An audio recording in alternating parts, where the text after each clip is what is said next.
terms of West Ham, do you think that they will be relegated? And if so, do you think that if they do go on to be relegated, that they should keep Nuno Espírito Santo and then try and rebuild with him down in the Championship for him to come back up? Or do you think you'll end up leaving by the end of the year? What is your whole perspective on the West Ham situation, mate? I think this is it. I'm going to use a reference that Ange said in that football podcast with Neville on that, when he said that Spurs were a strange club. I find West Ham a strange club, a curious club, as he said, weren't it? I think Ange about Spurs, but I find West Ham a curious club. I mean, if we dissect things and pull things apart, I mean, you say about that loss yesterday, 104 million, was it? Loss or something like that? Some ridiculous extortionate fee. Yeah, it was quite a big fee, well over 100 million. Yeah, and you just think, like, how enough does a club like that generate that amount of loss when their stadium, they've not really bought it, you could argue. So they're getting the ground on peppercorn rent, if you can call it that, if I'm allowed to say that. So there's not much that you spend out on that expenditure. Whenever they're at home, they sell out their ground. You know, you don't see really that many empty gaps. They don't really spend colossal money on transfers. So where is all that money that 104 million of a loss? Where's that gone? Karen Brady to get some more fake tan or something, I wonder.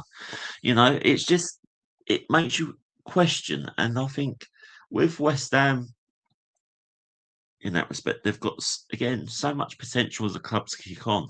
They had that chance when they did win the Conference League. Whether you think the Conference League's a good competition for clubs like West Ham and Palace to be part of now, or you could argue it's tin pot, it's still a cup end of the day.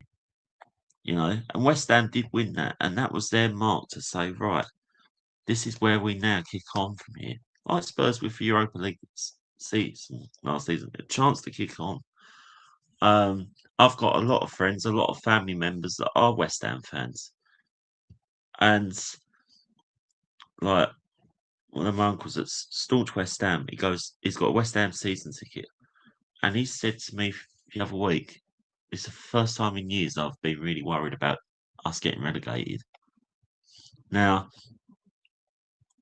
to hear that from someone on a rival side, you could argue, you're like, without, like, you know, but then on the other end, you're like, it's sad. Because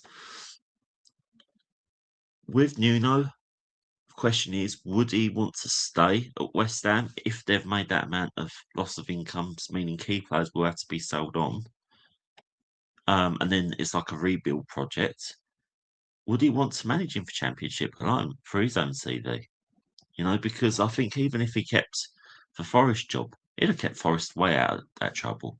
You know, I think for owner, we know can be a bit bullish and, you know, with his managers and stuff. You know, but I think this is it. It goes back to Brady, Sullivan, that group of board that models that club. They did the same with Birmingham all them years ago. So they've not had any change whatsoever. And I really do fear for West Ham that if they was to go down, who would they get in that would think, okay, I'm ready to take this on? Because it would be a brand new project. You wouldn't have Jarrod Bowen playing in the Championship, I'm sure you wouldn't. Even someone that fans have had a lot of time for in Tom Soucek, would he want to stay there in Championship? Probably not. You know, Somerville too good for Championship, you could argue. So they're in a bit of a peril, and as we know, Luke, with Championship football, it's not how it used to be, where you go down, you get your parachute payments, and then it's easy to come straight back up again. Maybe that's what West Ham owners are hoping for to help with their financial situation, is that parachute payment. Who knows? But it's a difficult one, and I really do think that if West Ham was to go down, it won't be quick fix and straight back up again. I think it'll be a couple of years. Yeah, and obviously they went down, back in the last 10 years or so, down to the Championship. They came back up. And it's certainly one where I think you make a couple of good points there, George. Are they relying upon those payments to sort out the financial situation, especially where there's always that argument from West Ham fans where the owners don't really care about the club, especially as they don't invest in the infrastructure, and it always takes that push to try and get them to invest in a player which would be good enough for the squad, and that real big financial investment where they don't always make that, and when they do, it's always seemed to be panic mode stations rather than investment and building. But in terms of the club, they brought in Lopetegui, which was an ex-Real Madrid Spain manager. They were trying to bring in some players, and then they felt that they were under pressure from the fans and they sacked them very quickly. But it was perhaps that intention that they really wanted to push on and kick forward, because I was looking at the Premier League table last night, and I was looking at Everton, and Everton are just a club which sort of exists in the Premier League. They're just not there to kick on enough to try and get into European places, but they certainly... I know they've dabbled in relegation over the last few years, but now they got David Moyes. I think he's a good enough and experienced enough manager not to take them into a relegation battle. So now they have a good manager and they have that stability, but they're not going to be in and around relegation as long as he's in charge, right? So are they just existing in the Premier League as part of that hemisphere and having the clubs within it? Or are they a club with ambitions? And of course they're a club with ambitions. That's why they've invested in their infrastructure and new stadium. And they've been in similar situations where they've had various managers over the years, from Martinez to Koeman to then ending up with like Sam Allardyce, obviously to stabilise them. They're bringing in Frank Lampard to trying to bring David Moyes back. So they've been on that sort of similar pathway to West Ham, where West Ham have tried to kick on with Lopetegui, and then they've tried to bring in Nuno to try and stabilise, and they had Graham Potter before that. So I think they're a club which don't really know what kind of direction that they want to go in, and every time they change a manager, it's sort of changing direction in terms of how they could move. But Nuno's one of those where by appointing him, you're in a chance to try and get European playoff because of the work that he did at in Nottingham Forest last year. But he has that quality to keep teams up. We've seen that with Wolves, and we've seen that he's managed previously in the Championship. So if they had that risk and he went down, he ticks all these boxes because there's so much which Nuno has. And ideally, the first and foremost that they would have looked at is, well, he's got enough quality to keep the team up. But it's, again, what you say there, and a part of it is Nuno's ego too big to go back down to the Championship? Of course, he's managed at Spurs, and Spurs are a good Premier League club. Again, didn't have enough time there to try and have the opportunity to build and push his ideas forward. He's kept Wolves up, well liked and loved at Wolves in terms of the job that he's done there. He went out to Saudi, won the league there. I know people have their different opinions on the Saudi league, but that's still some success for him. He's still a league winning manager. He come back, did a great job with Nottingham Forest, and now it's just not working out West Ham. And again, you could make that argument for Graham Potter. Didn't work out for him either.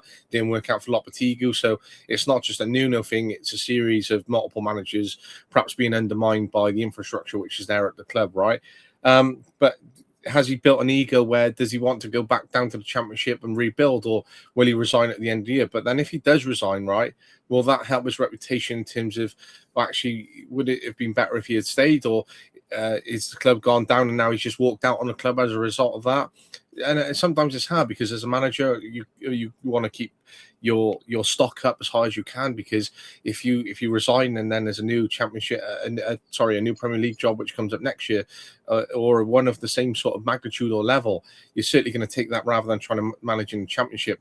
Or you bite the bullet and you go back down and you try and rebuild, build a good record, get them back up, and perhaps that could be your long-term project. So I think it's certainly going to be interesting whether they keep the players which you've mentioned, certainly whether Nuno stays at the end of the year. But do you, again, like I know you've mentioned Spurs and West Ham are very, very close in that relegation, but and I know you've talked about Nottingham Forest as well staying up. It's so tight down there at the moment. But do you think West Ham are serious relegation contenders at this point, George? I think they're definitely in contention. Would they? I think they've. Pains me to say, but I just think they've got more quality in them to be able to stay up in this moment in time. I think Nuno's got enough fight in him as well to keep that team up. And for the squad as a whole, with like Jarrod Bowen, I mean, you can't rely on one player in a team. We know that, but he gets what West Ham model is for West Ham DNA. It does help that he's with Danny Dyer's daughter now. But so with that roots, he's sort of been embedded into that. But I think West Ham's got enough in that, and to say, I agree with everything that you say with about Nuno. I think, in a sense, if West Ham was to go down, this is going to sound really strange as well, but I suppose you could argue Nuno owes it to himself if he was to resign, because his reputation in football alone, I have to say, I think he's been one of the most unluckiest fellas in football. I mean, with Wolves, he got them to a FA Cup semi-final. With Forest, he was treated abysmally, really, in a sense of it got them European football for the first time in years. And they've just had a bit of a dip this season, and you're going to have a bit of a dip if a club like that's not been used to it for some time. Got treated unfairly at Spurs in that respect. So I think he owes it to himself to resign in that respect, because if it was to go wrong, and I don't think anyone should dismiss that because of the misfortune that he's had in that respect. So that's why I say it might sound a bit strange, and maybe thinking on it when I was speaking out loud, I don't know if I put it across right. So hopefully it comes across in the right message that I'm trying to convey. But one thing that I have to love about Nuno, wherever he's been, whatever situation, he's the most calmest manager that you can probably come across in top flight football. I mean, with West Ham, with the situation here, with the owners, with how West Ham have been, every time he gives you an interview, all right, it might be different with dressing room, but when he's with press, West Ham situation, so calm, so softly spoken. And I admire someone like Nuno because I think he has got potential. Like you said, with the Everton model, if you like, he's a fella manager that should be off that DNA within a club, if you like. He's got that potential to do well. Moyes has shown, let's face it, some people could argue he's a dinosaur in football. But actually, with what Moyes did on a shrewd budget at West Ham and at what he got them to achieve, so now at Everton, he's built on that. All right, they've had a bit of injection in cash, new stadium as well. But he's still doing a really good job at Everton. He's making them punch a bit more at their weight back to when he was in charge of Everton first time around. And another thing, it's going back to Nuno, but I was speaking to my uncle about this and said, one thing I really like what he does is that he's even though they're in a relegation dogfight, he's brought in some of youth, brought in back that West Ham DNA, building through the youth pathway. And that for many years had been somewhat thrown out for window from previous managers like Lopetegui and Pellegrini and so on and so forth. But he's brought that in with some of these players in this situation. And if it was to keep them up, that would be amazing for them players on their CV to say, I've achieved this, you know? Because,